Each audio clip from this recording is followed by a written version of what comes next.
de grâce, merci ce matin. Merci pour ta fidélité. Merci pour ta grâce.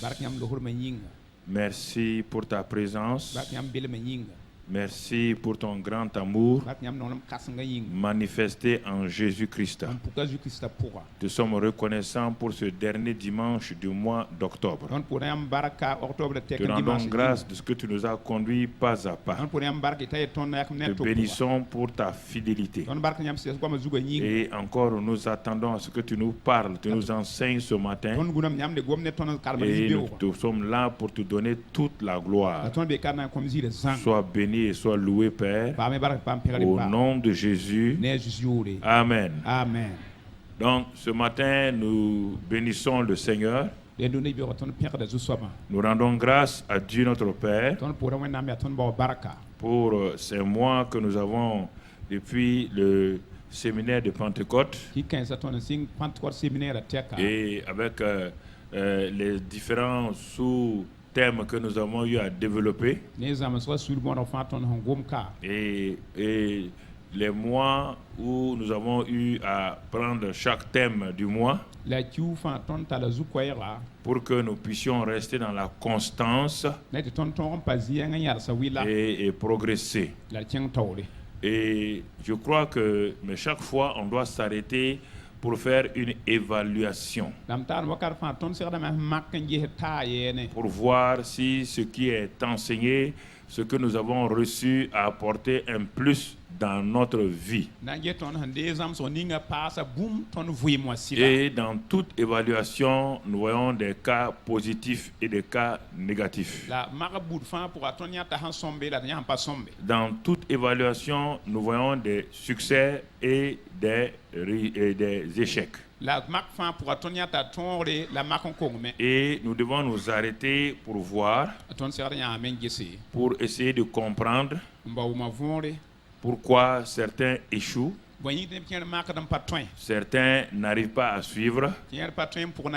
Et il faut réévaluer, regarder pour voir exactement pourquoi peut-être ils n'ont pas suivi. Et nous avons commencé la sous-série de la loi de la foi. En ce dernier dimanche donc du mois d'octobre, nous allons nous arrêter pour évaluer un peu qu'est-ce que la foi de façon générale que nous avons saisi.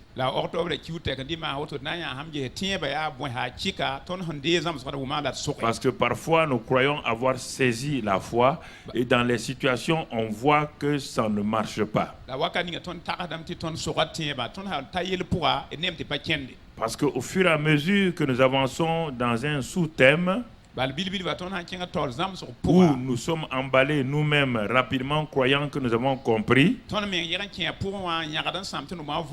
où nous partons prendre chez des gens qui n'ont rien compris et nous voulons ajouter à ce que nous avons déjà compris et ça nous amène dans la confusion. Ou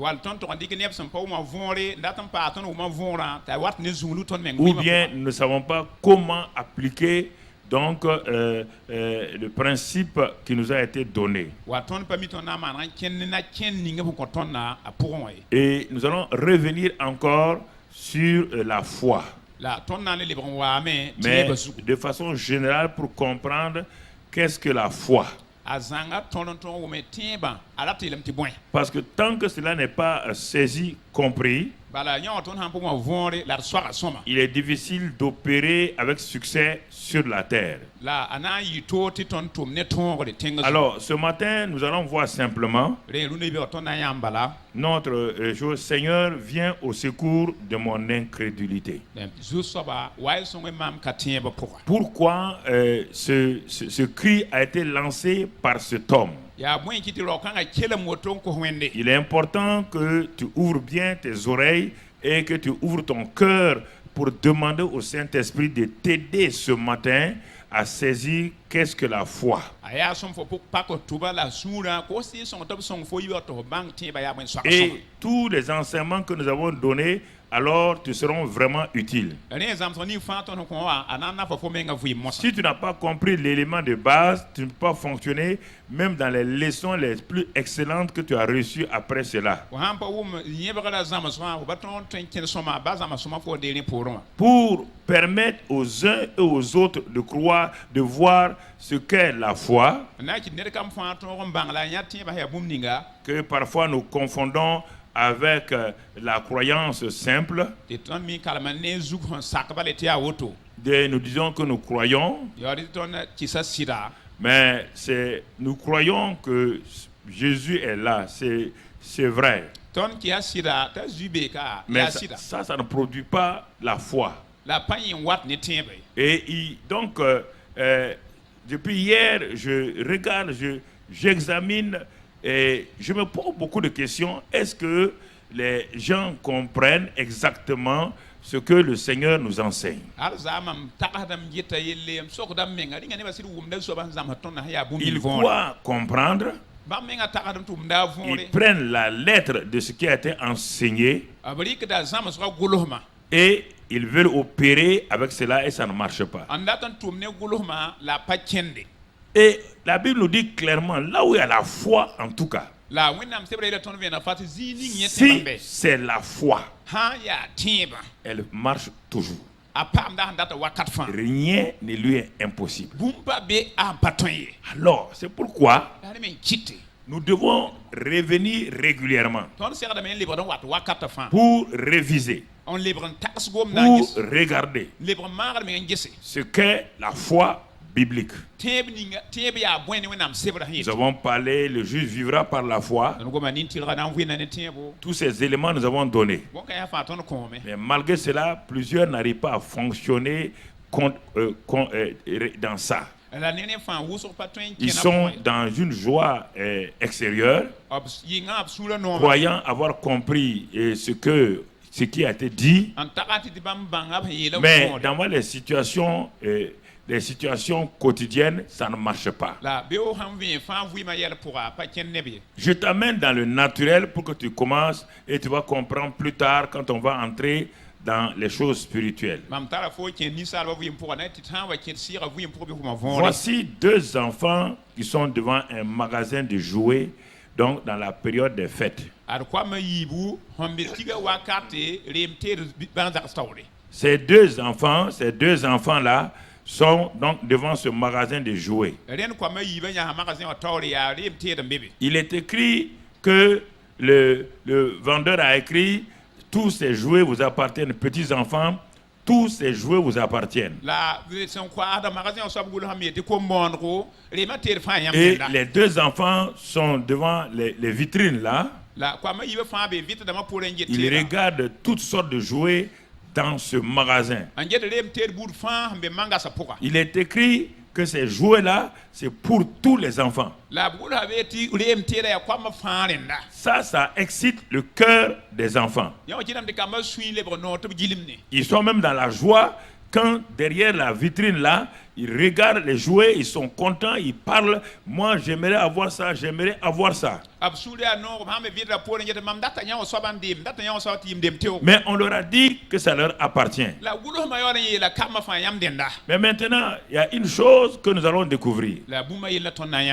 Ils savent, ces enfants-là, ils savent que ce n'est pas laissé comme cela, qu'ils rentrent et puis ils prennent ici, ils s'en vont. Il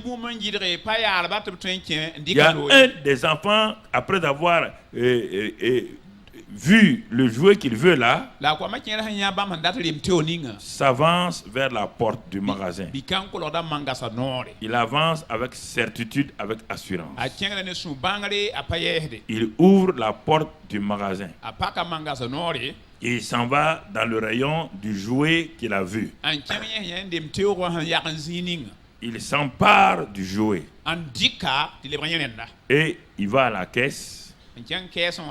Il ouvre sa poche et il a vu le prix donc du jouet.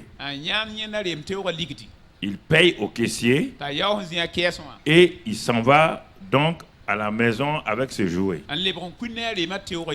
Le deuxième enfant Il est devant la vitrine. Il a vu le jouet qu'on a dit que tout ça, ça leur appartient. Il a vu le jouet. Il est content du jouet. Il croit que ce jouet lui appartient. Mais pourquoi il ne part pas ouvrir la porte? Pourquoi il ne part pas ouvrir la porte? Parce que cet enfant, il n'a pas d'argent dans sa poche pour transférer le jouet qu'il a vu là. On a dit que ça lui appartient là. Pour prendre ce jouet du magasin, pour l'amener dans sa propre vie. Voici le problème des chrétiens. Toutes les bénédictions des cieux. Regardez le premier enfant. Il est rentré sans effort. Il est rentré avec joie. Il a pris le jouet. Il est allé à la caisse. Il a payé. Il est sorti. L'autre a une joie. Joie de voir que ce jouet peut lui donner. Mais pourquoi il n'ose pas rentrer? Parce qu'il lui manque le moyen qui va lui permettre de transférer ce jouet du magasin dans ses propres bras. Il lui manque le moyen de transfert. Et le moyen de transfert là, c'est l'argent. Dans le plan naturel sur la terre, l'argent est le symbole de la foi dans le naturel. C'est pourquoi tant le monde est rempli de biens, de toutes sortes de biens, mais les gens périssent tout le temps et sont dans la pauvreté, dans la misère, parce qu'ils n'ont pas le moyen d'accès à ces biens. Pourtant, tout leur appartient. Ils vont devant les boutiques. Ils voient des sacs de riz. Ils voient de l'huile. Mais à la maison, leurs enfants périssent par manque de nourriture. Pourtant, il y a assez de nourriture. Tout cela est à leur disposition. Le moyen de transfert de ce sac de riz-là dans sa maison, de cette huile-là dans sa maison, de tous ces biens-là dans sa maison, le moyen de transfert, c'est l'argent, pas autre chose. Et quand on regarde cet argent-là, le monde en a besoin. Dans tous les régimes, on a besoin de l'argent. Sur le plan naturel, les régimes communistes ont besoin d'argent pour acheter. Les régimes socialistes ont besoin de régimes pour acheter. Les régimes libéraux, tous les régimes, il n'y a pas en tout cas de transfert de biens du public dans ta possession. Tu ne peux pas t'emparer. Si tu t'empares de ça sans payer, on t'appelle voleur. Et mon frère, ma soeur, l'argent, sur le plan naturel, sur le plan économique, c'est le moyen de transfert des biens publics et des biens commerciaux pour en faire un bien personnel. Alors, mon frère, ma soeur, arrêtons-nous là et regardons. Dieu étant le Dieu, c'est l'argent seulement. Regardez le monde entier. Tous ceux qui parlent là, nous sommes communistes, nous sommes socialistes. Il n'y a pas un pays sans argent. Il n'y a pas un seul pays où on peut avoir des biens sans argent, quel que soit le régime.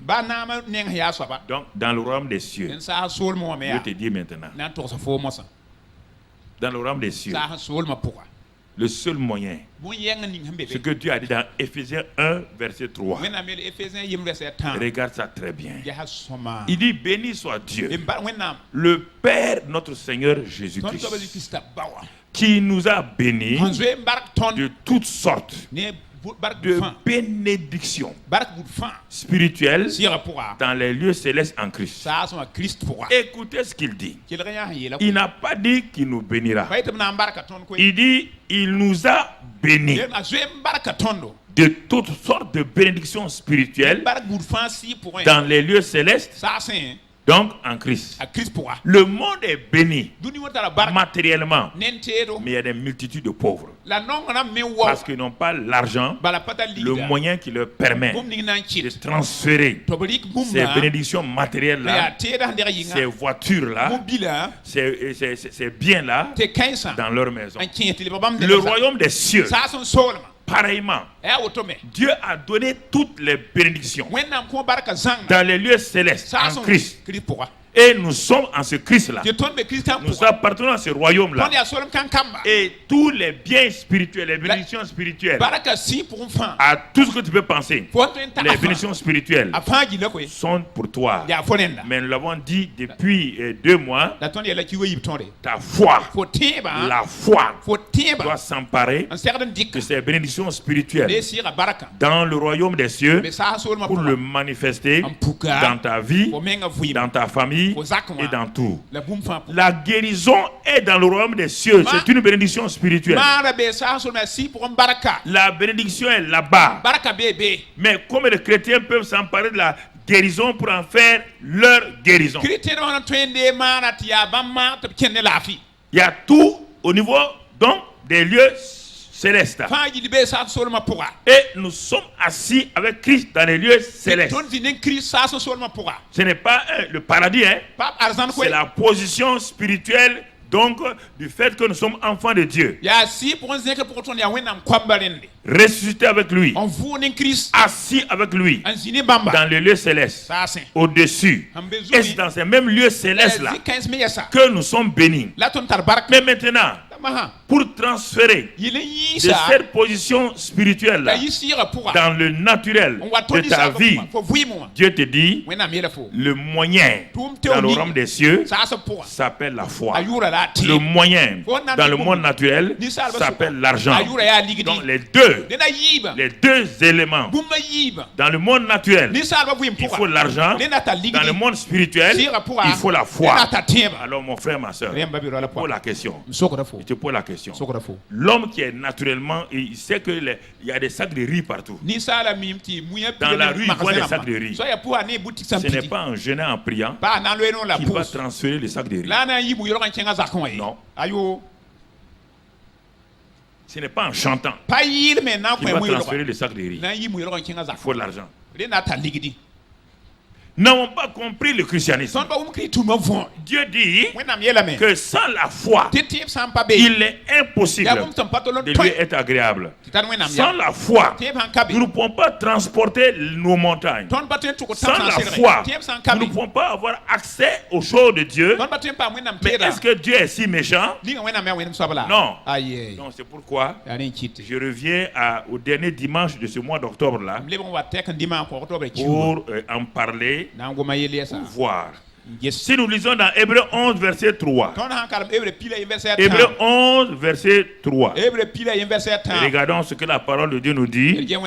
C'est par la foi que nous reconnaissons que le monde a été formé par la parole de Dieu, en sorte que ce qu'on voit, ce qu'on voit n'a pas été fait de choses visibles. Les anciens là, ceux qui nous ont précédés là, on te dit que c'est par la foi que les choses invisibles là, que Dieu leur avait promises qu'on ne voyait pas, mais qui étaient des réalités spirituelles divines. C'est par leur foi de leur temps là qu'ils ont transféré ces choses là dans leur vie personnelle. Et ils sont toi comme moi. Ils sont tous comme toi et moi. Et encore toi, tu as l'avantage, tu es né de nouveau. Et ils ne sont pas nés de nouveau. Ils n'ont pas le Saint-Esprit en eux. Ils ne sont pas enfants de Dieu. Ils étaient des serviteurs. Alors pourquoi ils ont pu opérer? Ils ont compris le principe de la foi selon l'Ancien Testament. L'auteur de la foi n'était pas encore là. Mais Dieu leur a donné des principes avec lesquels ils ont pu fonctionner. fonctionner malgré l'absence de l'auteur de la foi pour avoir des résultats. On te dit que les choses visibles là viennent du monde invisible. Alors comment le monde invisible qu'on ne voit pas a pu devenir visible? On te dit le moyen c'est par la foi. Réfléchis très bien. Si c'était autre chose, Dieu allait te dire la prière. Dieu allait te dire le jeûne. Dieu allait te dire la louange. Dieu allait te dire l'adoration. On te dit tout le chapitre 11 pour les anciens, tout ce qu'ils ont vécu, tout ce qu'ils ont vécu a été vécu par le moyen de la foi. Comprenez? Les Noé, dans un moment où le danger était là, c'est par la foi qu'il a sorti toute sa famille. Tu vois, une famille de 8 personnes parmi des millions de personnes. C'est par la foi qu'il a pu sauver sa famille. Et le monde entier a péri. Le monde entier a péri. Pourquoi? Parce qu'il n'avait pas la foi. Il n'avait pas la foi, pourquoi? Parce qu'il n'était pas en connexion avec Dieu. Voici le vrai problème. Donc, c'est pourquoi je reviens. La foi n'est pas un phénomène bizarre. Que les gens se vendent pour dire non, moi j'ai la foi. Tu sais, moi je suis ceci ou cela. Mais quand je regarde, parfois je suis triste. Je vois des gens qui proclament des choses. Ils ne voient pas. Mais alors, à un moment donné, ils sont frustrés. Ça ne marche pas. Ça ne fonctionne pas. Je sais qu'ils n'ont pas la foi. Mais ils s'entêtent à dire qu'ils ont la foi. La foi produit son résultat. La foi est toujours visible. C'est pourquoi Jacques dit dans son livre, il dit, quand tu montres les œuvres là, je sais que tu as la foi. Tes œuvres là montrent que tu as la foi. Mais toi tu me dis que tu as la foi. Je ne vois pas les œuvres de la foi. Et Jacques dit ça, c'est difficile. C'est difficile de croire à ça. Alors, bien aimés frères et sœurs, la foi opère toujours avec succès. Toujours. Et la foi est liée à une personne. On te dit que la foi est une grâce particulière de Dieu dans Ephésiens 2:8. On ne va pas le lire. Que nous sommes sauvés par la grâce au moyen de la foi. Et tout cela est un don de Dieu. Donc la foi est liée pour nous là. Nous dans le Nouveau Testament, Galates dit quand la foi est venue, la foi qui est venue là c'est Jésus. Donc nous allons c'est pas un mécanisme mental technique. La foi n'est pas un mécanisme, n'est pas une chose bizarre. La foi est liée à la personne de Jésus. Alors, mon frère, ma soeur, puisque dans ce monde-là, bien que je sois un terrestre, je sois un être humain, les biens de ce monde ne peuvent pas entrer dans ma maison sans l'argent. Sans l'argent, je n'aurai pas les gens vont me donner, ils vont m'aider, ils vont me faire des choses, mais ce ne sera pas permanent. Je serai indépendant des autres. Mais pour être autonome et vivre heureux, il faut que j'ai de l'argent pour acheter le minimum vital. Je ne parle pas de richesse, je parle pour vivre bien avec ma famille, sans être humilié, dépendre de quelqu'un. Tant que je n'ai pas ça, je serai dominé. On ne peut pas, tant qu'il n'y a pas cet argent-là, je serai dominé par ceux qui ont l'argent. J'ai beau dire ce que je veux, mais je suis dominé. Parce que lui, il a l'argent. Moi, je n'ai pas l'argent. Il va me dominer. Je n'ai qu'à beau dire qu'il est impérialiste. Je n'ai qu'à beau dire n'importe quel mot. Il a l'argent. Moi, je n'ai pas l'argent. Mon frère, voici le fait. L'insulter, ça ne résoudra pas le problème. Le vilipender, ça ne résout pas le problème. Il a l'argent. Moi, je n'ai pas l'argent. Dire qu'il a volé, ça ne résoudra pas le problème. Il a l'argent, moi je n'ai pas l'argent. Alors, dans le monde spirituel, il y a la foi, il y a l'incrédulité. Il y a la foi, il y a l'incrédulité. Il y a la foi, il y a l'incrédulité. L'incrédulité ne peut jamais opérer. L'incrédulité ne peut jamais plaire à Dieu. Alors, mon frère, ma soeur, c'est pourquoi, quel est le genre de foi? Les gens se disent, maintenant, je vais aller pas à pas. Quel genre de foi dois-je avoir? Et certains vont aller s'agripper là-bas, s'arrêter encore, parce qu'ils ne lisent pas la Bible, ils s'agrippent à une expression et puis ils ne bougent plus. Regardons la foi, le genre de foi que Jésus me demande dans Matthieu 17 et au verset 20. Matthieu 17 et au verset 20. Qu'est-ce que la parole de Dieu me dit là-bas? Les disciples ont dit on demandait à Jésus pourquoi on n'a pas pu chasser ces démons. Je vous en supplie, laissez le verset 21 de côté tranquillement. Écoutez la réponse de Jésus d'abord. Jésus dit, ce n'est pas à cause de votre manque de jeûne et de prière. Le premier élément qui sort ici, c'est à cause de votre incrédulité. Leur dit Jésus. Je vous le dis en vérité. Si vous avez de la foi, quelle foi? Ah Seigneur, quel genre de foi? Vous avez de la foi comme un grain de sénévé. La plus petite taille de la foi. Le plus petit grain de foi. Il n'a pas dit si vous avez une grande foi. Il n'a pas dit si vous avez une foi de montagne. Non. Il dit il suffit. La foi qui opère là. La foi qui soulève les montagnes là. Elle n'a pas besoin d'être grande. Non. La foi comme un grain de sénévé. Avec cette petite foi-là, vous diriez à cette montagne-là, la montagne qui est dans votre vie, la montagne dans votre maison, la montagne dans votre profession, la montagne là, vous diriez à cette montagne, transporte-toi d'ici là. Et elle se transporterait et rien ne vous serait impossible. Regardez la déclaration de Jésus. Laissez tomber le verset 21. On dit que ce démon-là, on te parle d'incrédulité, toi tu parles de jeûne et prière. Laisse tomber le jeûne et prière. On te parle d'abord d'incrédulité. On te dit, l'incrédulité vous a empêché de chasser ce démon. Mais la foi, si elle est là, rien ne vous sera impossible. Au lieu de t'arrêter là-bas, toi tu vas prendre le verset 21 là pour dire que Jésus a dit que c'est par le jeûne et la prière.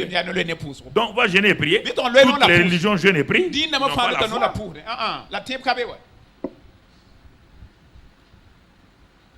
Rien. Allez, souligne ça dans ta Bible. Entoure ça. Entoure ça et puis dis je suis un incrédule notoire. On te dit rien ne te sera impossible. Quand on parle de rien, on ne parle pas des choses au hasard. Il y a des choses que tu peux faire naturellement sans la foi. On te parle des choses essentielles dans ta vie. Des choses essentielles qu'on appelle les montagnes. Qui t'empêchent de progresser. Qui empêchent la guérison. Qui empêchent le mariage. Qui empêchent tout le succès. C'est de ça qu'on te parle. Il dit devant cette montagne, celle que tu connais là, celle qui t'humilie dans ta vie là, la montagne qui te ridiculise là, la montagne qui te honnie là, la montagne que Satan utilise pour se moquer de toi là, il dit cette montagne là, s'il y avait la foi, la foi va transporter cette montagne et elle va la jeter de l'autre côté.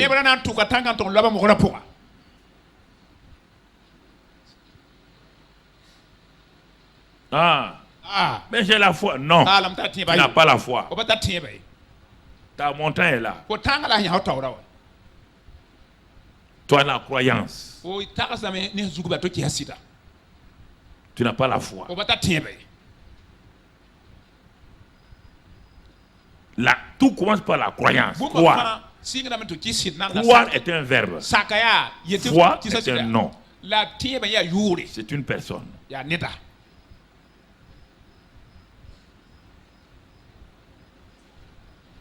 La foi. Elle est liée à Jésus-Christ. Il en est l'auteur et l'accomplisseur. Ne va pas aller me dire que l'autre a enseigné ça, l'autre a enseigné ça. Moi, je t'enseigne la Bible, je ne t'enseigne pas ce que les grands hommes de Dieu ont dit. Je n'ai que ma Bible et ma feuille où j'ai noté quelques versets dessus pour te parler. Je n'ai pas autre chose.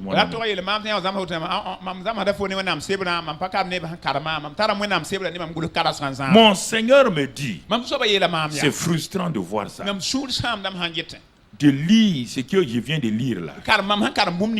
Il me dit, mon fils, si tu avais la foi comme un grain de sénévé, le grain de sénévé, il est petit par sa taille, mais il est vivant. Et quand on le plante, quand il est planté, rien, et on le couvre avec la terre. C'est ça la foi. Il est petit de taille, c'est vrai. Mais malgré sa petitesse là, ce qui fait du grain de foi, le symbole, le grain de sénévé, le symbole de la foi, c'est qu'en lui, en ce grain là, il y a la vie, il y a la puissance, il y a tout là-dedans. Quand tu le prends, tu l'enterres, tu mets la terre, ça c'est sa montagne. Tu mets la terre dessus. Le grain de sénévé ne se presse pas. La montagne de terre là n'est pas un problème pour nous. Au bout de quelques jours, tu verras que cette terre là est fendillée. Et le grain de sénévé sort sa tête comme une plante. Et ça devient un arbuste où les oiseaux viennent se planter. Donc Jésus dit, si tu as une foi comme un grain de sénévé, n'importe quelle montagne n'a qu'à être sur toi. N'importe quelle chose sur toi là, tu ne peux pas rester là-bas. Il dit rien ne vous serait impossible.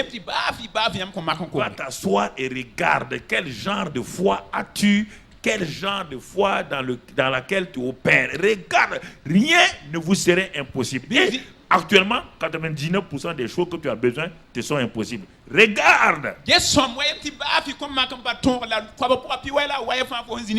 n'y a pas un homme, une femme qui prie comme toi. Tu pries. Tu jeûnes. 99% de tes besoins te sont impossibles.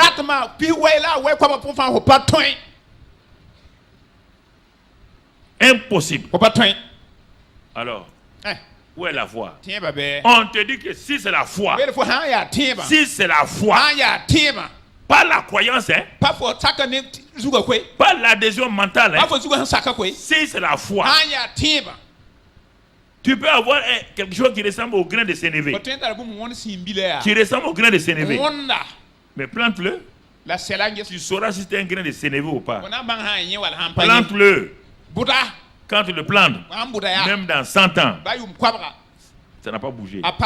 Tu vas savoir par là que ce que tu as planté là ressemble à un grain de sénévé, mais ce n'est pas un grain de sénévé. Ça ressemble.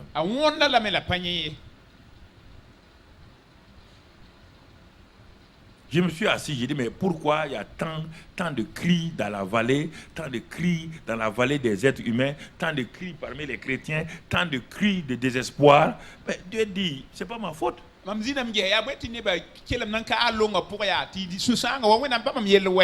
Pourquoi moi je vais mentir?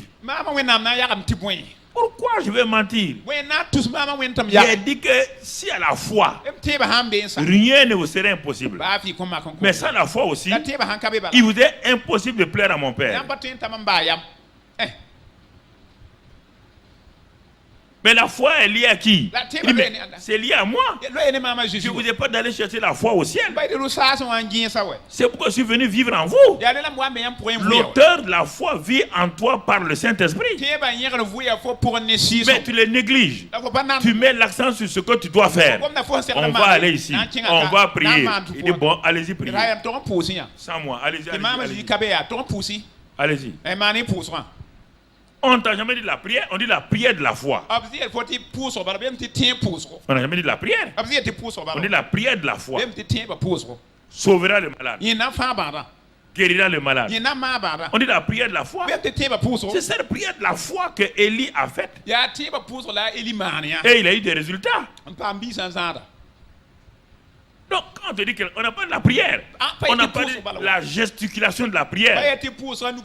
On n'a pas dit prier à terre ou à debout, ou couché ou assis. Non, on ne te parle pas de ça.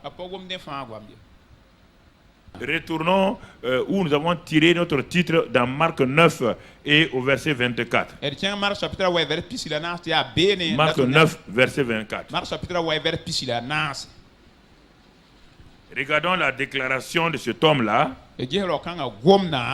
Qu'est-ce qu'il a dit? Aussitôt, le père de l'enfant s'écria, je crois. Écoutez bien. On a enseigné ça plusieurs fois. Mais aujourd'hui, je m'arrête pour que tu puisses voir encore la différence. Le père de l'enfant dit je crois. Mais regardez la dernière partie de la phrase. Viens au secours de mon incrédulité.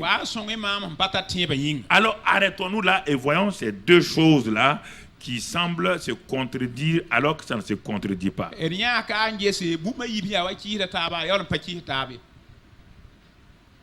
Alors, ça ressemble à beaucoup d'entre nous.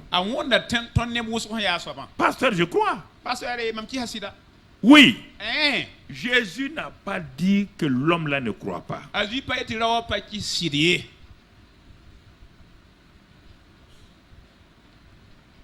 Il n'a pas dit ça. L'homme là a dit je crois. Jésus n'a pas dit c'est faux. Oui, je crois. Mon frère, ma soeur, je crois à la guérison divine. Pourtant, je ne suis pas guéri.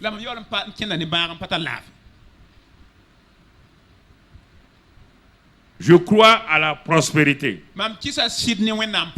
Pourtant, je suis dans la pauvreté. Je crois au succès. Pourtant, je suis dans l'échec. Je crois que je peux me marier. Pourtant, je suis dans le célibat. Dieu ne te condamne pas. Dieu te dit, ma fille, mon fils, ce n'est pas suffisant. Je crois. Oui. L'homme croit. C'est pourquoi il est venu à la campagne d'évangélisation des disciples de Jésus.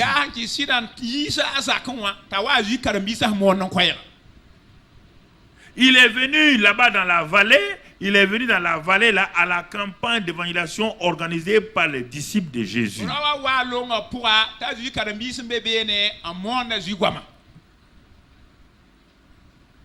Mais quand il est venu, l'homme nous dit quelque chose. En réalité, il est venu pour rencontrer Jésus.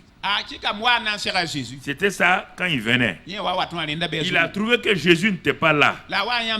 Il a trouvé les disciples de Jésus en train de prêcher la délivrance, la guérison. L'homme croyait à ça, c'est pourquoi il est venu. Tu crois à tout ça là, c'est pourquoi tu es à l'église. Tu es à l'église à cause de ça. Tu crois, c'est pourquoi tu es venu ce matin. Si tu ne croyais pas, tu ne vas pas venir. Mais croire là ne veut pas dire que tu as la foi.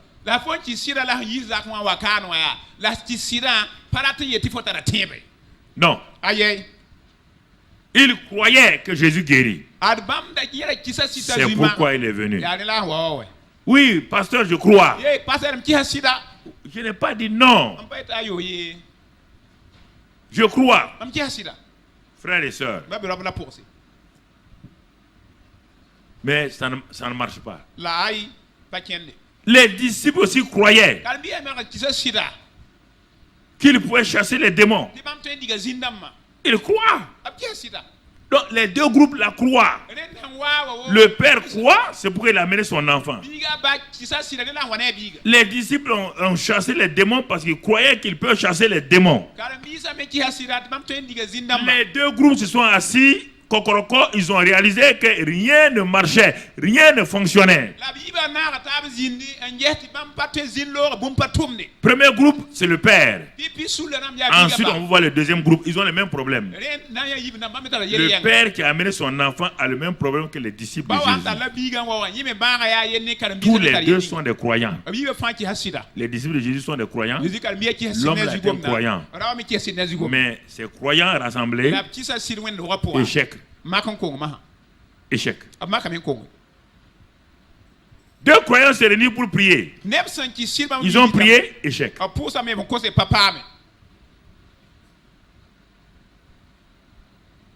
On dit la prière, oui. Mais pourquoi? Les disciples sont frustrés. L'homme est frustré. Pourtant, ils sont des croyants. L'homme dit, je crois. Les disciples croient. Ils sont disciples de Jésus. Ils croient en Jésus. Ils croient en la délivrance. Ils croient en la guérison. Ils croient en tout ça. Ils croient en la puissance du nom de Jésus. Mais ce qui leur manque pour transférer, c'est la foi. Écoute-moi très bien ce matin. Écoute-moi très bien ce matin. C'est la foi.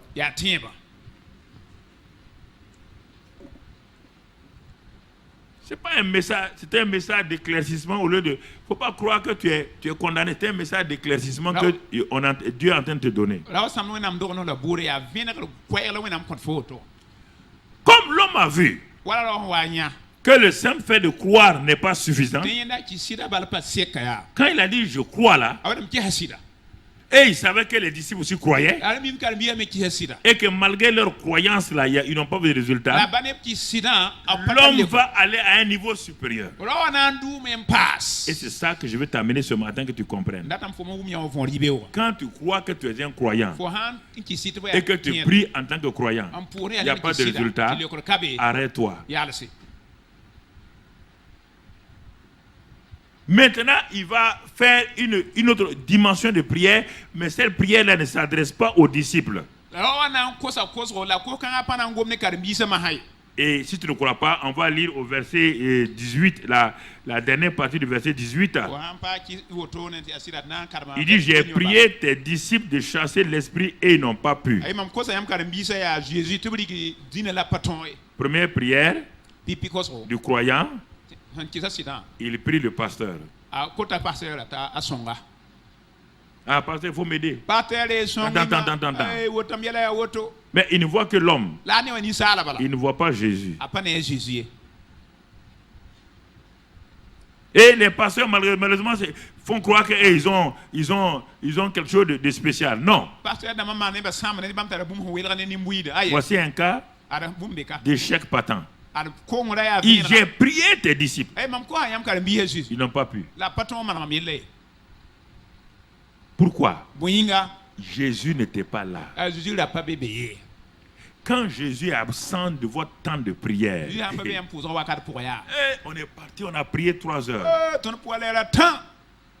Mais vous avez prié quoi?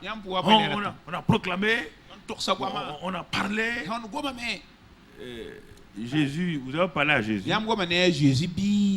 Vous avez appelé Jésus. Ah bon? Il fallait lui parler. Ah bon. Vous avez fini 3 heures là. Il y a un résultat? Non. Regarde comment vous transpirez. Regarde comment vous êtes fatigué. Regarde comment vous êtes frustré. Vous êtes tous en train de partir à la maison là. Il n'y a aucun résultat. Mais regarde Jésus. J'ai prié, ils ont tout fait. Jésus était en train de descendre. Jésus dit à tout le monde, race incrédule, Seigneur, Comment peux-tu dire à tes disciples race incrédule? Comment peux-tu dire à tous ces croyants la race incrédule? C'est ça. Nous ne voulons pas être assez humbles parce que la foi est une grâce particulière qui est liée à Jésus-Christ. Elle ne se manifeste pas n'importe comment, n'importe quand.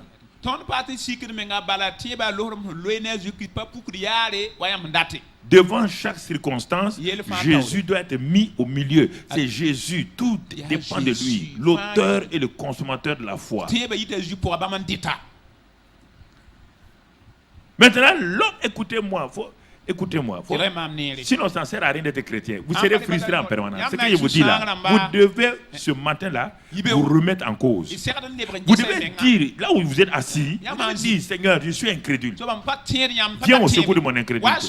Je suis une femme, la femme la plus incrédule de la terre, là c'est moi. Je crois. En même temps, je suis incrédule. Je crois, mais je n'ai pas la foi.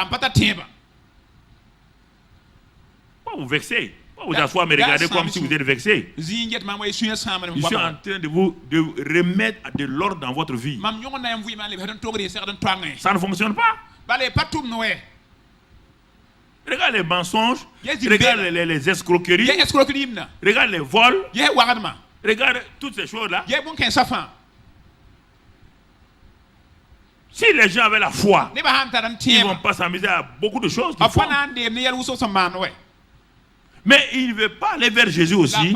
Il veut fabriquer une foi. Ça ne marchera pas, mon frère. Alors, ayant vu que le fait de croire là, ça ne marche pas, il fait appel à Jésus. Viens au secours de mon incrédulité. Comment un homme qui dit qu'il croit peut dire qu'il est incrédule? Regardez vous-même, réfléchissez. De quoi il est en train de parler? Il est en train de parler de foi. Viens au secours de mon manque de foi. Parce que la foi là est liée à toi. Dès le moment où il a pris sa croyance là, qui est incapable de produire des effets, il a remis ça entre les mains de Jésus. Jésus, regardez. Que Jésus a fait, tout de suite là, il a menacé l'esprit et l'esprit est parti. Alors, les disciples se sont assis. Seigneur, pourquoi n'avons-nous pas pu chasser ce démon? Cette montagne-là. C'est ça que Jésus leur dit. À cause de votre incrédulité. Il dit, si vous avez de la foi, comme un grain de sénévé, si votre foi là était liée à moi, vous dites que vous êtes croyant, vous avez la foi. C'est ça. Nous avons tellement descendu la foi au niveau naturel qu'on dit foi protestante, foi catholique. C'est ça qui fait notre problème. Il n'y a pas de foi catholique, il n'y a pas de foi protestante. La foi est liée donc à Jésus. C'est une affaire qui appartient à Jésus. Il en est l'auteur et le consommateur. Et là où il y a la foi, rien ne vous saurait être impossible. Réfléchissons nous-mêmes. Rien. On n'a pas dit que la foi fait n'importe quoi, non. On parle des choses essentielles de votre vie. On parle des bénédictions spirituelles que Dieu vous a données en Christ. C'est ça là que la foi transfère. La foi ne transfère pas n'importe quoi.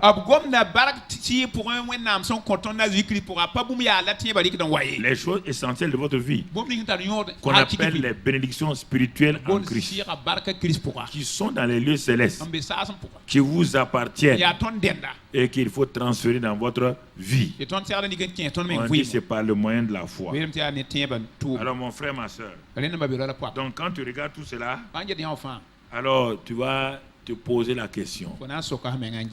Est-ce que c'est pas mieux comme ce père-là d'être humble et de commencer on dit sans moi, vous ne pouvez absolument rien faire, dit Jésus. Alors nous devons arrêter nos luttes inutiles pour produire la foi. Moi je lutte, hein. Nous aimons ça, moi j'ai lutté. La lutte ne produit pas la foi. Non. Tu n'as jamais lu dans aucune partie de la Bible que la lutte, tes luttes là produisent la foi. Non. Non. Et non, et non, et non.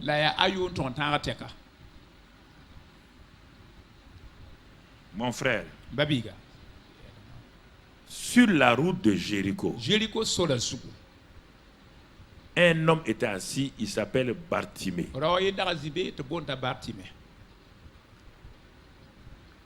Il est assis sur cette route-là pendant des années. Tous les jours, la même monotonie. Je vais te montrer les différentes routes ou les situations dans lesquelles tu te trouves jusqu'à ce que, à un moment donné, tu sois conscient de cette présence du Seigneur par le Saint-Esprit.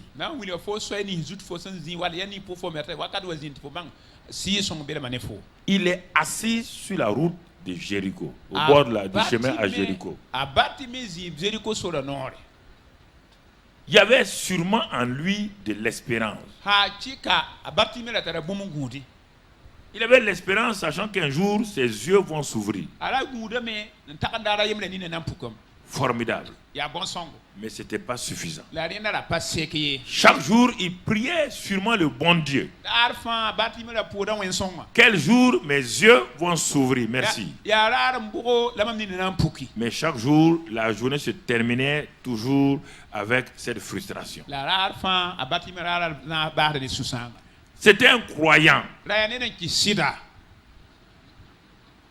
Mais un jour, étant assis au bord du chemin, dans ses pensées, il entend un bruit de foule. Il demande aux gens de quoi il s'agit exactement. Heureusement que la personne a été vraiment inspirée. La personne a dit à Bartimée, c'est Jésus de Nazareth qui est en train de passer.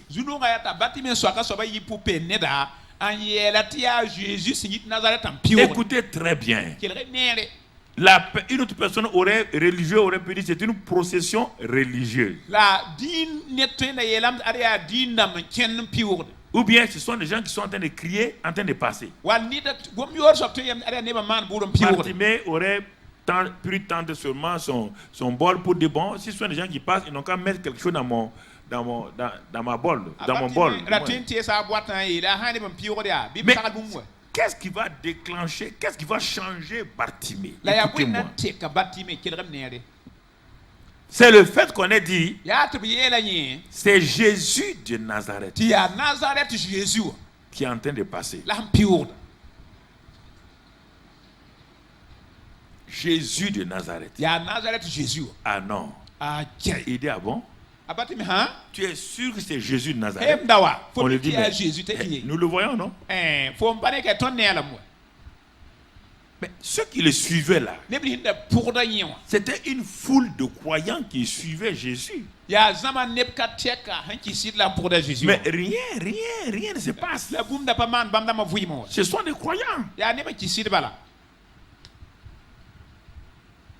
Comme le Père, Bartimée va pousser le même cri. Le Père a dit, viens au secours de mon incrédulité. Ce que je crois là est incapable de transférer ce que je veux, la délivrance de mon fils là, c'est incapable de délivrer mon fils. Bartimée dit, je crois à la guérison, mais c'est difficile que cela puisse transférer donc ma délivrance, ma guérison. il élève sa voix et il s'adresse à l'auteur et au consommateur de la foi lui-même. On lui a dit Jésus. Et lui aussi dit Jésus. Si c'est Jésus de Nazareth, celui que nous attendions, le fils de David là, si c'est lui qui est en train de passer, je dis Seigneur, je crois, mais viens au secours de mon incrédulité. Fils de David, je crois, mais viens au secours de mon incrédulité. Je crois. Dans la ville de Jéricho, il y a une synagogue. On a prié pour moi. Les gens ont crié. J'ai jeûné et prié. Rien. Mais maintenant, Jésus, fils de David, aie pitié de moi. Et cela va arrêter Jésus. Votre croyance doit arrêter Jésus pour s'intéresser à votre situation. Votre croyance, c'est ça que ça peut faire. C'est d'attirer l'attention du ciel sur votre problème. Votre croyance va vous permettre au ciel de s'arrêter, de regarder pour dire mais qu'est-ce qui ne va pas ici? Qu'est-ce que vous croyez? Et quand les gens ont dit de se taire, il a dit non. Si c'est Jésus de Nazareth qui est en train de passer, je ne peux pas me taire. Il faut que je crie, que je lève ma voix. Et quand il a crié, il a continué à crier. Je crois, mes filles de David, aie pitié de moi. Je viens au secours de mon incrédulité. Jésus s'arrêta. Il dit appelez-le-moi. On l'a amené à Jésus. Jésus savait. Écoutez, regardez bien. Jésus savait quand l'homme est arrivé devant Jésus.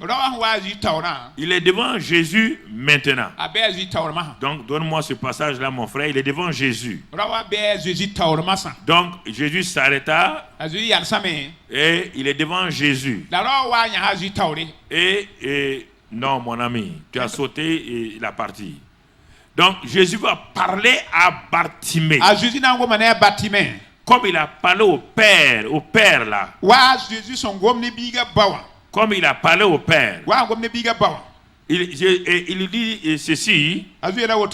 Que veux-tu que je te fasse?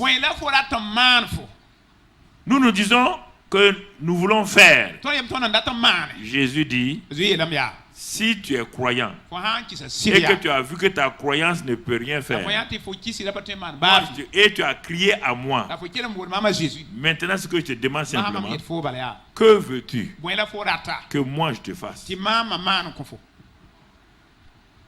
Le Père dit, viens au secours de notre incrédulité. Viens au secours de mon incrédulité. Jésus dit à Bartimée, que veux-tu que je te fasse? Que veux-tu? Je sais que tu n'as pas la foi. Et vous allez entendre certains mots. Quand maintenant, il dit Rabboni. Lui répondit l'aveugle que je recouvre la vue. C'est-à-dire, il dit, toi, tu es capable. Tu es l'auteur de la foi. Tu es capable. Alors, quand il a dit ça, regardez la suite. Jésus lui dit, va, ta foi t'a sauvé. Où il a eu la foi là? Ce que Jésus lui a donné. S'il avait la foi il y a longtemps, il serait guéri. Faites attention à ça. S'il avait la foi il y a longtemps, il n'a pas besoin d'attendre Jésus. Parfois, vous êtes dans une situation. Vous avez prié et crié. Asseyez-vous. Et laissez que vos os se calment. Que la boue de votre incrédulité se dépose. Levez vos yeux vers lui, le consommateur et le chef de la foi. Pourquoi Jésus n'a pas opéré pendant 30 ans? Mais pourquoi, quand le Saint-Esprit est venu, et il dit c'est le Père qui est en moi, et il dit c'est le Père qui est en moi qui agit, Jésus même attendait que le Père parle et lui manifeste et avant qu'il ne fasse quelque chose. Jésus ne se promenait pas pour faire les choses au hasard. Il dépendait de la foi de son Père. Il dit, je ne fais que ce que je vois, ce que j'entends chez mon Père. J'attends que le Père fasse quelque chose. Que le Père me dise quelque chose. J'attends que ces choses-là soient calmées. Et quand il savait ça, quand il parlait, les choses étaient transformées. Quand vous avez assez prié, vous avez jeûné, et vous dites que vous avez cru, ne vous levez pas pour partir en disant maintenant je laisse la responsabilité à Dieu. Ce n'est pas ainsi. Avant de bouger, il faut que vous ayez l'assurance. Et cette assurance-là vient du fait que vous êtes connecté au Seigneur Jésus par le Saint-Esprit. Tant que vos os sont agités, rien ne se passera. Tant que la boue de l'incrédulité ne va pas se déposer, alors l'eau vive là ne se manifestera pas. Quand vous allez dans la prière, vous allez dans les eaux boueuses de votre vie. C'est cette eau-là, il y a de l'eau, il y a en même temps la boue là-dedans. Et plus vous vous agitez, plus l'eau-là devient une eau boueuse. Mais à un moment donné, quand vous avez fini de prier, de vous asseoir tranquillement. Seigneur, j'ai fait ce que je peux faire. Toi maintenant, viens au secours. Dieu dit, laisse cette eau-là, la boue la descendre. Laisse la boue la descendre. C'est la boue là qui fait que tu ne marches pas. C'est cette boue qu'on appelle l'incrédulité. Et laisse-moi entrer en scène maintenant. Et quand Jésus est entré en scène avec Bartimée, il a dit, va, ta foi t'a sauvé. Mais il dit ta foi. Mais où est-ce qu'il a eu la foi? On va voir plusieurs passages. Ce qui trompe les gens, si Bartimée avait la foi depuis le début là, il n'allait pas attendre Jésus. Tu vas attendre Jésus pour faire quoi? C'est parce que tu penses que tu as une foi indépendante de Jésus. Tu confonds tes pensées, tu confonds beaucoup de choses, des sentiments avec la foi. On n'a pas dit que la foi est une ferme, une ferme, des fermes sentiments. On dit ferme assurance. Et c'est ce qui permet que tu puisses faire la démonstration. Mon frère, ma soeur, c'est pour t'amener dans même la foi là, pour que tu puisses, tout ce qu'on t'a enseigné pendant ces mois-là, que tu puisses aller de l'avant. Alors, Bartimée a eu son résultat. Et regardons mon frère, à la piscine de Bethesda, c'était des croyants qui étaient réunis là-bas dans Jean 5, verset 1 à 6. Écoutez-moi, je vais vous parler. C'était des croyants qui étaient là-bas. Ils croyaient que quand l'ange venait donc remuer l'eau de la piscine, le premier qui se jetterait serait guéri. Donc c'est une foule de croyants qui s'est réunie autour de la piscine. Ils croyaient, c'est pourquoi ils sont partis. C'est pourquoi, Frères et sœurs, nous sommes croyants, c'est pourquoi nous venons nous rassembler. Mais nous devons nous rappeler que si nous sommes rassemblés, nous ne sommes pas rassemblés autour de nous-mêmes, c'est autour de Jésus-Christ. Il dit que si là où 2 ou 3 sont assemblés en mon nom, c'est-à-dire dans ma présence, c'est ça. Ils sont conscients de cette présence-là. C'est là où ils voient les signes, les prodiges dans leur vie.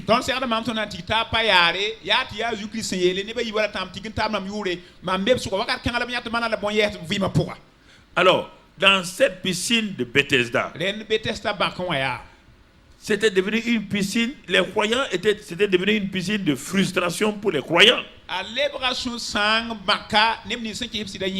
Parce que leur croyance limitait leur vie. Et parfois, il y a des événements que nous faisons qui nous donnent plus de frustration que d'assurance. Quand nous décidons de faire un certain nombre de choses sans Jésus, parce que nous sommes devenus une génération de gens qui croient, des gens qui proclament, des gens qui jeûnent, des gens qui prient, mais peu d'entre nous sont conscients de la réalité de Jésus-Christ en eux, avec eux, et ils se réfèrent à lui peu.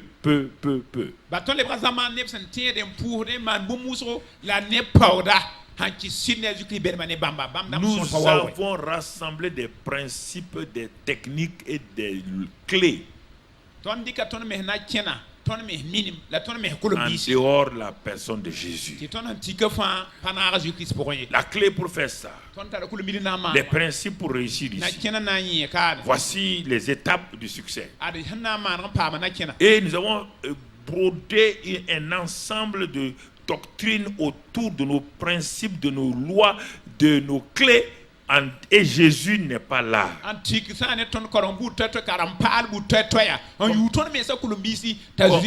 Comme l'église de Laodicée. Ils ont fait des exploits. Ils ont dit nous sommes riches. Mais sans Jésus. Nous avons utilisé les techniques de la prospérité. Nous sommes devenus riches. Dieu dit c'est bien. Ils disent que nous avons ceci ou cela. Dieu dit c'est bien. Mais moi quand je vous regarde, vous êtes pauvres. Vous êtes nus. Vous êtes aveugles. Pourquoi? Jésus est à la porte. Il n'est même pas au milieu de vous. Il est en train de frapper à la porte pour dire laissez-moi entrer. Parce que tout ce que vous avez là, regarde la frustration que vous avez. Regardez les déceptions que vous avez. Regardez les tourments que vous avez. Regardez les découragements que vous avez. Regardez les désespoirs que vous avez. Malgré ces soi-disant semblants de prospérité, d'argent et tout autour. Il dit, je me tiens à la porte. Je suis la porte. Je me tiens à la porte de votre vie. Je vais entrer moi-même. Et quand vous me laisserez entrer, vous allez voir l'or que je vais mettre dans votre vie. Et vous allez voir que la foi va vous apporter des choses dans la paix, dans la tranquillité et dans la transparence. Mais si vous ne faites pas cela, il dit regardez l'église de Philadelphie. Elle est faible. Mais regardez, ils ont mis l'accent sur moi. Ils ont cru en moi. À cause de ça, malgré leur faiblesse, personne ne peut les vaincre. Alors, bien aimés frères et sœurs, c'est important que nous comprenions ça. À la piscine de Bethesda, tout le monde était focalisé sur l'arrivée de l'ange. Il voulait le spectaculaire. À la piscine de Bethesda, les gens ont été tellement habitués aux choses spectaculaires, aux choses que eux-mêmes ils ont creusées, ils ont mis en place. L'auteur de la foi arrive. Il vient avec toute la foi du ciel. Et regardez comment c'est dommage. Si Jésus vient au milieu de nous aujourd'hui, il sera passé inaperçu. Nous avons déjà beaucoup de choses dans notre tête. On doit faire comme ça. On a dit que si on fait comme ça, Dieu va nous faire comme ça. Ils avaient tellement développé ça que Jésus vient. L'auteur de la foi vient au milieu d'eux. Celui qui est le chemin vient au milieu d'eux. Celui qui est la lumière est au milieu d'eux. Celui qui a dit que là où il est, personne ne périt dans les ténèbres. Il vient avec la lumière divine. Mais tout le monde est tourné vers la piscine. Tout le monde est tourné vers la piscine. Au moment où Jésus était là, il n'y avait aucun ange qui va oser venir dans la piscine. Aucun ange ne va venir au moment où le chef, le consommateur, leur Dieu, est au milieu de la foule. La piscine était calme. Malgré le calme là, ils avaient tellement développé leur croyance en la piscine qu'ils ne pouvaient plus croire en Jésus. Ils l'ont vu venir, mais personne n'est allé vers lui. Vous êtes étonnés? Regardez la piscine de Bethesda. Regardez des milliers de gens. Et celui qui guérit les gens, celui qui sauve, est là. Mais ils ne sont plus conscients de ça. Est-ce que c'est pas ça? Tu es en train de lutter pour des techniques, des principes, telle clé. Mais toutes ces choses-là, tous ces enseignements-là, c'est pourquoi Dieu me dit il faut ramener à la foi le dernier dimanche-là. Parce que tout ce que tu as enseigné là, ça ne va pas leur être utile. Parce que l'année prochaine, tu seras obligé de reprendre encore. Tant qu'ils n'ont pas compris qu'est-ce que la foi, toutes ces clés que tu leur as données là, ça ne marchera pas. Alors, frères et sœurs, il y avait un homme qui était là. Jésus va vers lui. La compassion du Père dit à Jésus d'aller là-bas. Il part trouver l'homme. Regardez comment. L'homme était un prototype de l'assemblée. Il est un échantillon de l'assemblée de l'église de la piscine de Bethesda. Il dit, veux-tu être guéri? Regardez, il parle, c'est-à-dire que sa manière de parler, c'est tout ce que les gens de Bethesda là avaient en tête et ils parlaient. Il dit, je n'ai personne pour m'aider. Celui qui est la source de la foi est là. Celui qui est le divin médecin est là. Le beau mangalade est là. Celui qui guérit les maladies est devant toi. Et tu dis que tu n'as personne pour t'aider à descendre dans la piscine. La technique de la piscine est tellement entrée dans les gens que tout le monde parle de la piscine. Tout le monde parle de l'ange. Et Jésus est là. L'auteur de la foi est là. Jésus lui dit, bon, à la fin, il dit, lève-toi et sois guéri. Et il a été guéri. Il n'a même pas su qui l'a guéri. Regardez. Il a cru que c'était un nouveau guérisseur qui est venu. Un nouveau guérisseur. C'est quand il a pris son lit, en ce temps Jésus est parti, que les pharisiens l'ont trouvé le jour de sabbat avec un lit dans sa main. Que fais-tu avec un lit le jour de sabbat? Il dit, c'est celui qui m'a guéri là. Il ne savait pas que c'est Jésus. Regardez, Jésus est devenu une figure vulgaire. Pas tout le monde est centré sur les pasteurs, sur la prière qu'on va faire, sur ce qu'on va faire. C'est ça le problème. Personne ne vient avec la conscience que je vais rencontrer le Seigneur au milieu de nous. Il est là au milieu de nous à chaque réunion. Et il s'en va les mains chargées avec ses bénédictions. Chaque réunion, il est là. Il dit, je veux manifester. Je suis l'auteur de la foi. Toutes les bénédictions sont en moi. Je viens au milieu de mes enfants. Je sais qu'ils ont des besoins. Mais ils sont venus, ils sont centrés sur eux-mêmes. Sur la prière finale. Sur la proclamation du pasteur. Mais ils ne sont pas conscients que je leur ai dit que là où 2 ou 3 sont assemblés en mon nom. Je suis au milieu d'eux. Je viens là, ici, parce que Jésus est là. Je viens m'asseoir. Seigneur, tu me vois, je suis assis à mes frères. Je vais être conscient que tu es là au milieu de nous. Maintenant, quand le pasteur viendra, quand il va activer, il va parler, c'est toi. C'est toi.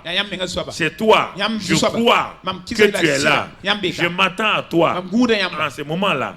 Au moment où la parole est donnée et que je reçois, le Saint-Esprit manifeste. Il est là tout le temps, les bras chargés de ses bénédictions. Et chaque réunion, il tourne le dos, il s'en va lentement, triste. Son peuple ne l'a pas reconnu. À la piscine de Bethesda, ils ne l'ont pas reconnu. Même celui qui a été guéri ne le connaissait pas. Quel dommage. Quel dommage. Quel dommage. Vous entendez? Il a fallu qu'il se révèle à cet homme-là. Plus tard. Donc, frères et sœurs, c'est Jésus l'auteur de la foi. La route de Jéricho est devenue une route excellente à cause de Jésus. La piscine de Bethesda est devenue un lieu merveilleux pour cet homme-là à cause de la présence de Jésus. Mon frère, ma soeur, le lac de Génézareth est devenu un lac de succès à cause de la venue de Jésus, l'auteur et le consommateur de la foi. Là, ça c'est la catégorie des gens qui travaillent, qui sont des croyants qui travaillent sans Jésus. Ouais, ils ont appris beaucoup de techniques. Ils ont appris l'entrepreneuriat. Ils ont appris beaucoup comment valoriser ça. Ils ont appris, ils ont une entreprise de pêche. Et les voilà dans un échec total. Dans une frustration totale. En un clin d'œil, ils sont tombés en faillite. Malgré toutes les techniques de pêche qu'ils ont entreprises. Malgré le management. Malgré tout ce qu'ils ont appris. Les voilà sans ressources. Pourquoi? Se sont appuyés sur leur connaissance technologique. Ça, c'est les travailleurs qui aujourd'hui, ils sont devenus des chrétiens. Ils apprennent aux gens toutes les techniques managériales. Tout. Il n'y a pas de Jésus dans leur enseignement. Et ça se multiplie dans l'église de Christ. Est-ce que les gens dans l'Ancien Testament ou dans le Nouveau Testament ont eu ces choses-là? Est-ce que les Isaac ont eu besoin de ça? Est-ce que les Joseph ont eu besoin de ça pour diriger l'Égypte? Est-ce que ces gens ont eu besoin de tout cela? Pourquoi après, malgré toutes ces formations, formation de commerce international, formation de gestion des entreprises, formation d'économètre, formation d'économiste financier. Pourquoi j'ai mis tout ça de côté? Pourquoi j'ai mis tout ça de côté? Mon ami, mon frère, mes étudiants sont là. Je les ai enseignés ici à l'UIT. En marketing. Ils sont devenus des directeurs d'entreprise. Mes étudiants sont là. Je les ai enseignés à l'ENAM. Ils sont devenus ministres du budget. Ils sont devenus. Ils sont là. Si c'est ça, là, j'ai enseigné l'entrepreneuriat avant vous. Mais pourquoi je me suis retiré? Parce que je sais que lorsque je veux connaître Jésus, je vais le mettre au milieu. Je n'échouerai jamais. Mon succès dépend de la connaissance, de la connexion que j'ai avec Jésus. Mon frère, ma soeur, depuis ces jours-là, je n'ai plus enseigné ça. J'ai enseigné à l'université. J'ai enseigné à l'ENAM. Alors mon frère, tu peux me dire que toi tu enseignes mieux que moi dans ces choses-là? Tu ne connais pas? Alors mon frère, si j'ai laissé ça, je n'ai pas de laisser. Mais je vais te dire, ne mets pas l'accent, ce n'est pas la priorité. La priorité pour un chrétien, c'est Jésus-Christ, le roi des rois.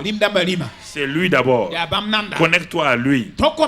Mon frère, ma soeur, ce que je te dis aujourd'hui, ce que je te dis là, c'est la foi là, liée à Jésus. Est-ce que tu comprends? Donc Pierre, voilà les managers, voilà les PDG des affaires de pêche prospèrent. Pourquoi ils vont laisser une affaire prospère en pleine prospérité? Pourquoi ils vont, au moment où ils ont fait la meilleure des pêches, ils vont laisser pour aller? Ils veulent apprendre autre chose. Je n'ai pas de laisser. Vous ne pouvez, tout le monde peut être pasteur. Mais je vais dire, si tu es dans des affaires, si tu veux ouvrir une banque, si tu veux ouvrir une caisse populaire, si tu veux ouvrir tout cela, connecte-toi d'abord à celui qui a la source de tout. Et utilise maintenant les techniques de management, de l'entrepreneuriat, comme des instruments simples, mais premièrement, mets l'accent sur Jésus-Christ. Sinon, un jour, tu vas voir la défaite. Parce qu'autour de toi, tu ne pourras pas contrôler les gens. Ceux qui vont voler ton argent, il n'y a pas de technique de management pour ça. Ils vont te ruiner d'un seul coup. Les escrocs vont te ruiner. Donc, tu comprends ça? Donc, Pierre est là. Toute la famille est là. Les partenaires sont là. Regardez. Encore. Tout le monde a les yeux fixés sur les techniques de pêche. À Bethesda, tout le monde a les yeux fixés sur l'ange. À Jéricho, tout le monde a les yeux fixés sur ce qu'ils ont appris là-bas. Ici, c'est les techniques de pêche. Tous les managers sont là au complet. Les grands-pères, les pères et les petits-fils. Ils sont là tous sur. On dit plusieurs navires étaient sur la mer de Bethesda. Plusieurs. Malgré toute la technologie, malgré toutes les techniques, tous, écoutez-moi, tous ces navires-là, toute une nuit, aucun n'a attrapé un seul poisson. Malgré toutes les techniques. Toutes les techniques. Tout le monde était découragé. Parce que, mon frère, ma soeur, les choses ne sont pas sous ton contrôle. J'étais au bord de l'eau, découragé, fatigué, se posant la question, qu'est-ce qu'on va faire? Il n'y a pas de solution. Et c'est en ce moment que l'homme là entre en scène. Le voilà, il vient. Si on le regarde naturellement, ce n'est qu'un menuisier. Qu'est-ce qu'un menuisier vient faire donc sur le bord du lac dans la pêche? Il n'est pas qualifié pour ça. Ce n'est qu'un menuisier. Mais il ne vient pas avec ses techniques. Il vient de la part du Père. Il a une révélation. Le Père l'a envoyé pour aider des techniciens, des managers qui sont dans la faillite. Si tu es un manager dans la faillite, tu as intérêt maintenant à saisir Jésus. Tu as intérêt à dire, Seigneur, je crois, mais mes affaires sont dans la faillite. Je crois que toutes les techniques qu'on m'a apprises, je crois à tout ça. Mais malgré tout ça, Seigneur, ça ne va pas. Mes affaires ne progressent pas. Mes finances ne progressent pas. Mais rien ne progresse dans ma vie. Seigneur, je me tourne vers toi. Viens au secours de mon incapacité. Viens comme Paul l'a dit. Il dit, j'ai cru que je pouvais tout. Mais je vois maintenant que je suis dans la faiblesse. Il dit, Seigneur, viens au secours même dans ma faiblesse. Dieu l'a aidé. Et quand Jésus est venu, il a démontré sa capacité. Même sans formation. Comme on pêche. Quand il a mené sa partition avec succès, il se tourne vers ses managers. Ces managers découragés. Il leur dit, ce n'est pas une question de technique. Écoutez-moi, jeunes gens. Ce n'est pas une affaire de technique. Ce n'est pas des techniques. C'est ça qui vous ruine et qui vous détruit votre vie. C'est parce que vous n'êtes pas connecté à Jésus. Vous êtes connecté à des techniques. Vous voulez entreprendre des choses par des techniques. Il n'y a pas une seule technique infaillible sur la terre. Ça n'existe nulle part. Nulle part. Dans aucun pays. Alors, Jésus leur dit, je sais, vous êtes des bons techniciens. Mais je veux vous montrer que quand moi je suis là, regardez, suivez ma parole. Parce que je suis l'auteur de la foi et je donne la parole de foi. Maintenant, on va commencer à comprendre. Je suis l'auteur de la foi, mais je donne la parole de foi. Et pour nous qui sommes ici, Jésus est l'auteur de la foi, mais il n'est pas là physiquement. Mais le Saint-Esprit est venu pour nous montrer que lui, il est là. Et les paroles qu'il a dites dans la Bible, là, quand j'étudie la Bible ou quand j'écoute la parole de Dieu, le Saint-Esprit me dit, voici une parole de foi que je te donne. C'est ça. Physiquement, Jésus était là. Il va leur donner une parole de foi. Il dit avancez en pleine eau et jetez vos filets. Mais ils ont dit dans la technique de pêche. Ça ne marche pas. Dans la technique de pêche, à l'école de pêche, ça, on n'a jamais étudié ces choses-là.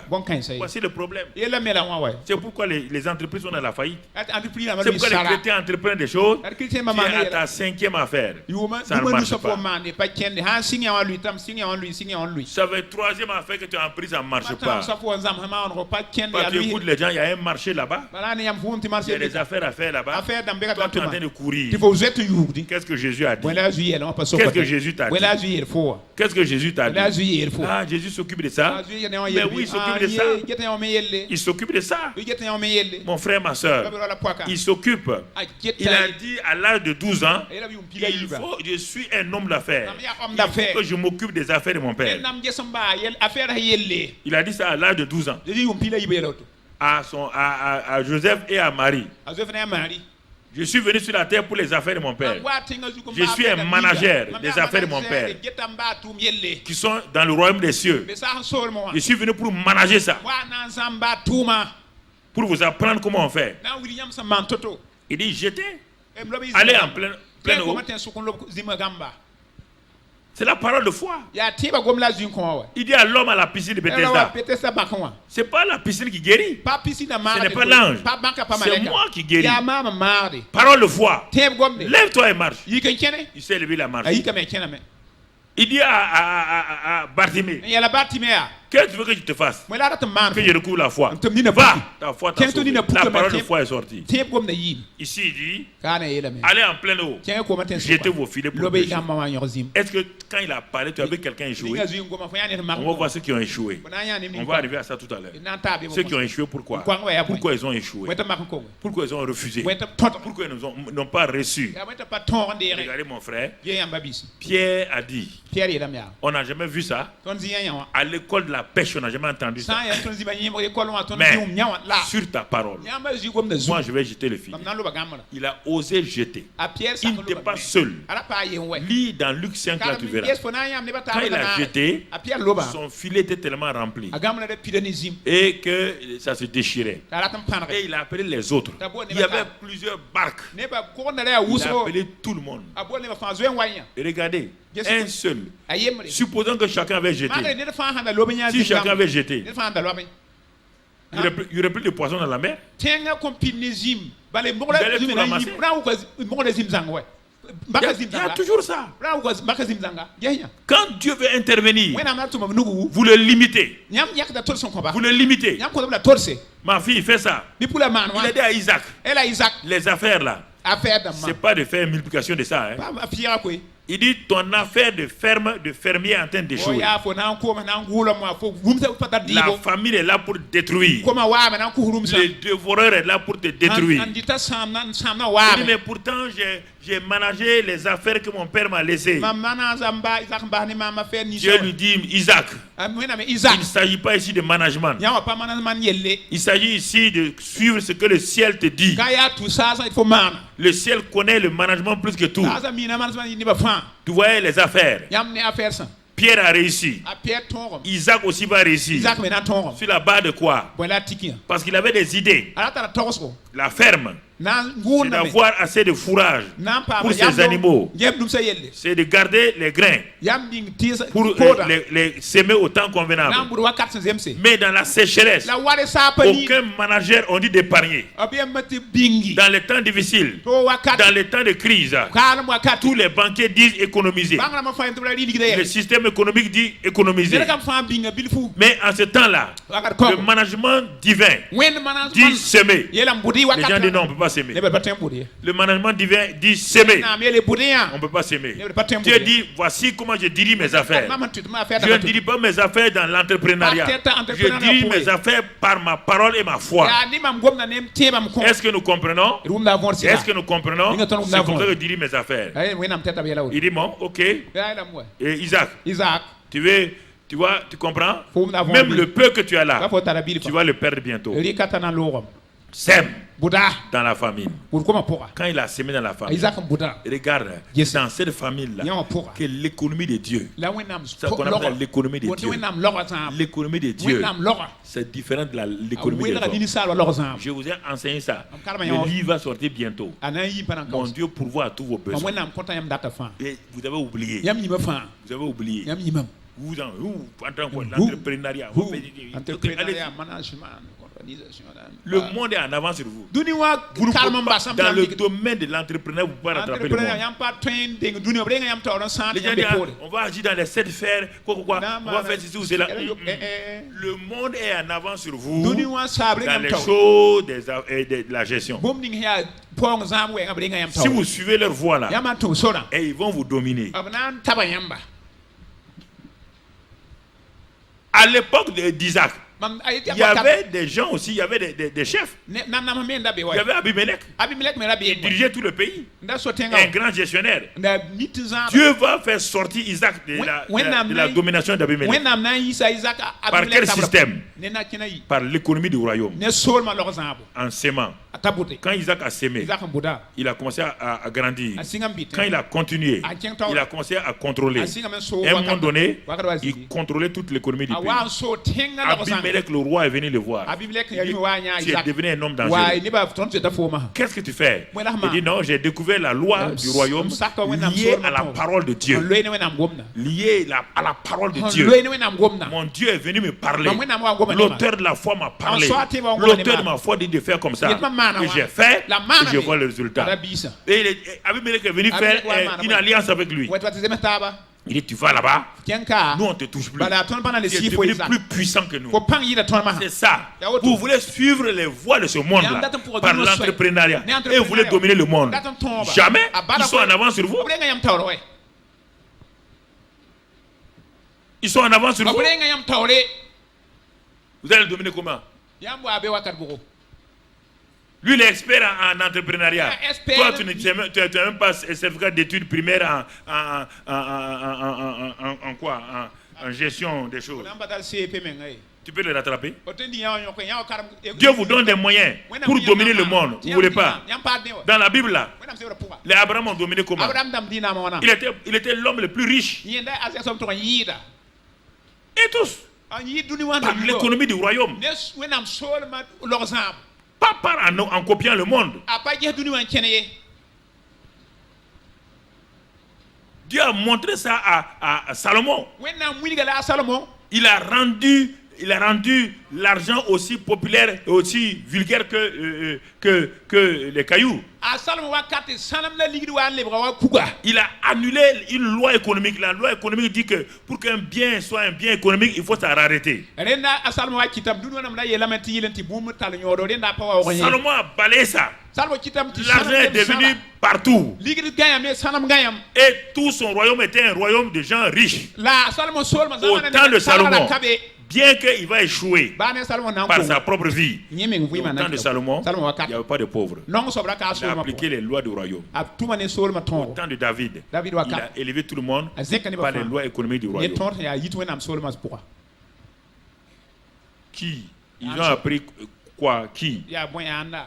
Regardez bien. La foi. Dieu a parlé. Le Dieu grand leur a parlé. Ils ont accepté sa parole. Et aujourd'hui, ce même Saint-Esprit en nous. Et il nous donne la parole de foi, la parole réma. Mais on n'est pas lié beaucoup en communion avec le Saint-Esprit. Nous voulons faire des choses. Non. Il dit à Bartimée, que veux-tu que je fasse pour toi? Il n'y a pas de faire. Que veux-tu que je fasse? Tu es là encore aujourd'hui.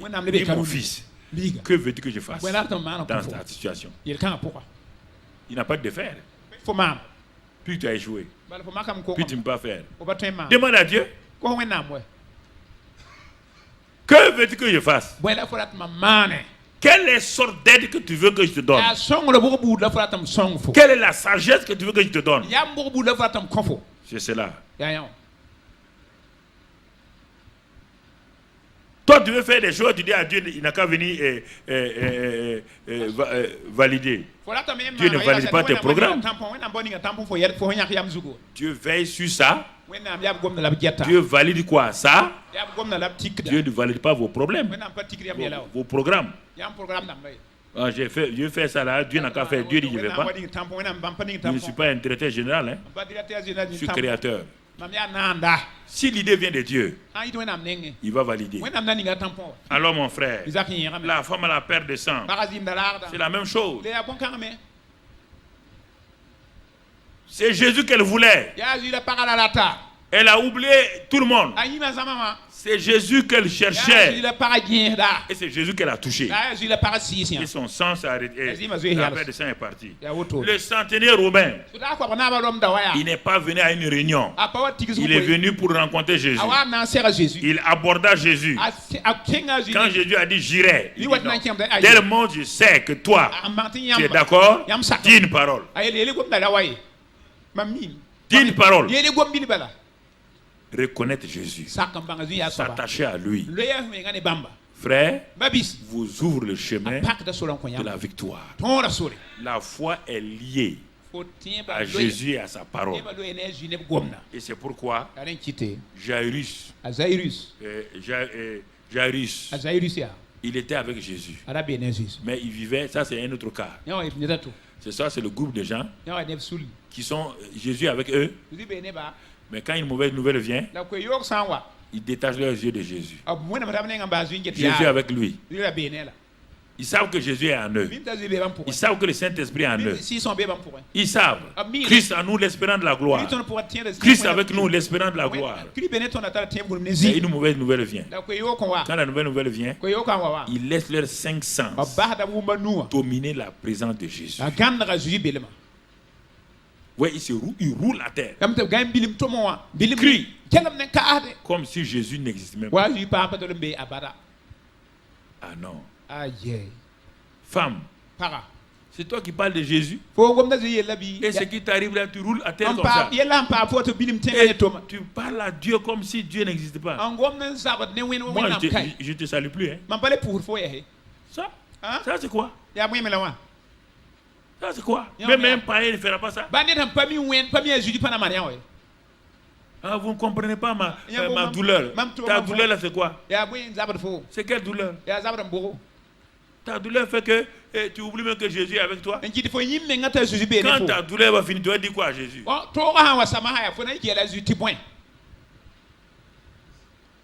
C'est ça. Jairus. Ta fille est morte, hein? Jésus est inutile. Effectivement, Jairus dit ah bon? Jésus le regarde. Il dit mais homme, toi tu as mis ta réputation en jeu.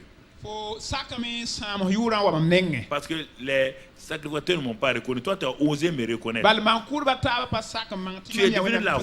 Tu es venu devant la foule là, t'agenouiller, t'humilier. Et tu m'as dit de venir. J'ai dit je vais aller. Tu m'as dit de venir imposer les mains à ta fille. Elle est donc au bord de la mort.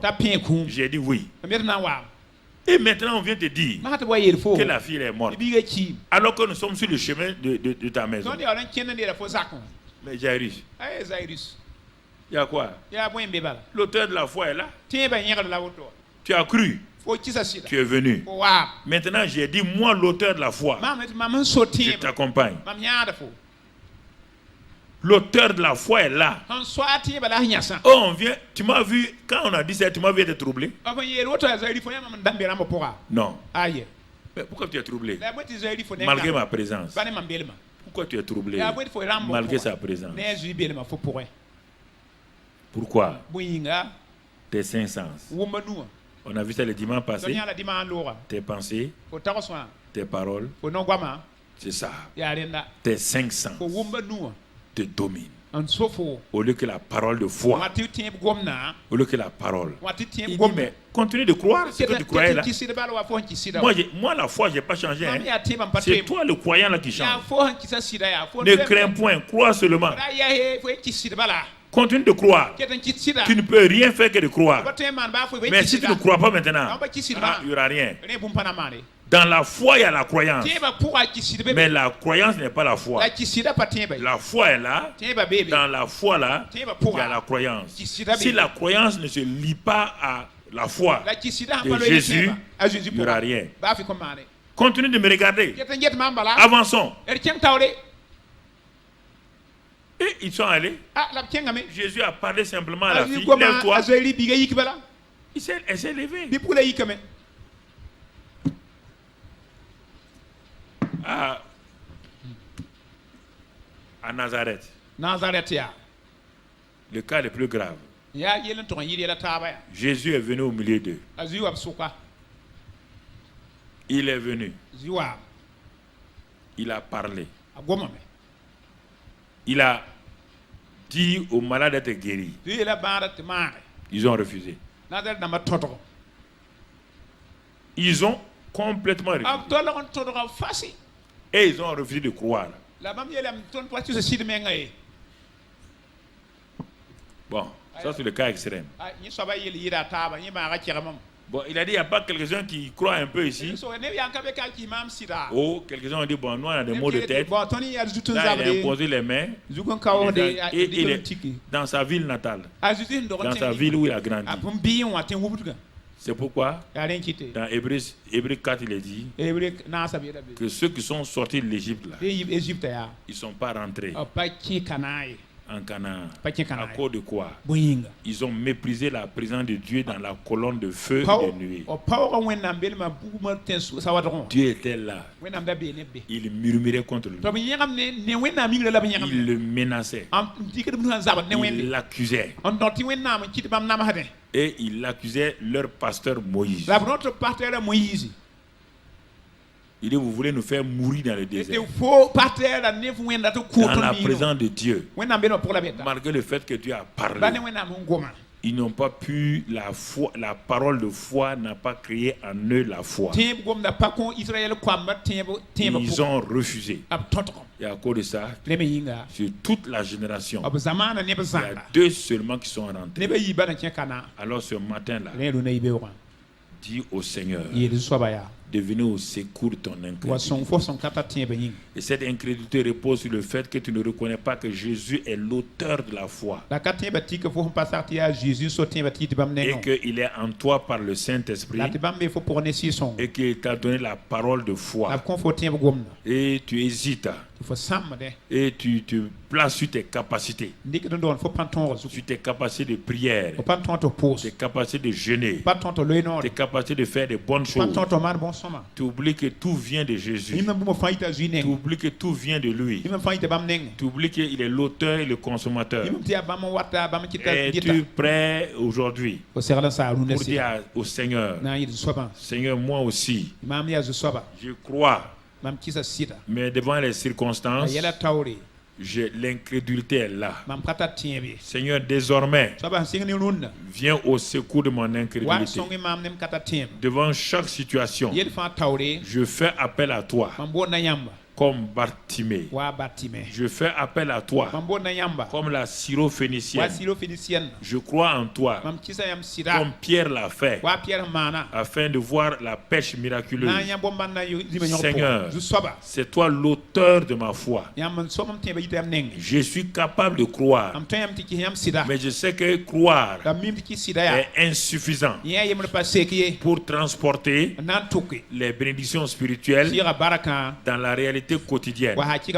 Et c'est pourquoi, par le glorieux Saint-Esprit qui habite en moi et par la parole de foi, Seigneur, je vais collaborer maintenant, communier, m'attendre à ce que tu agisses, m'attendre à toi en permanence.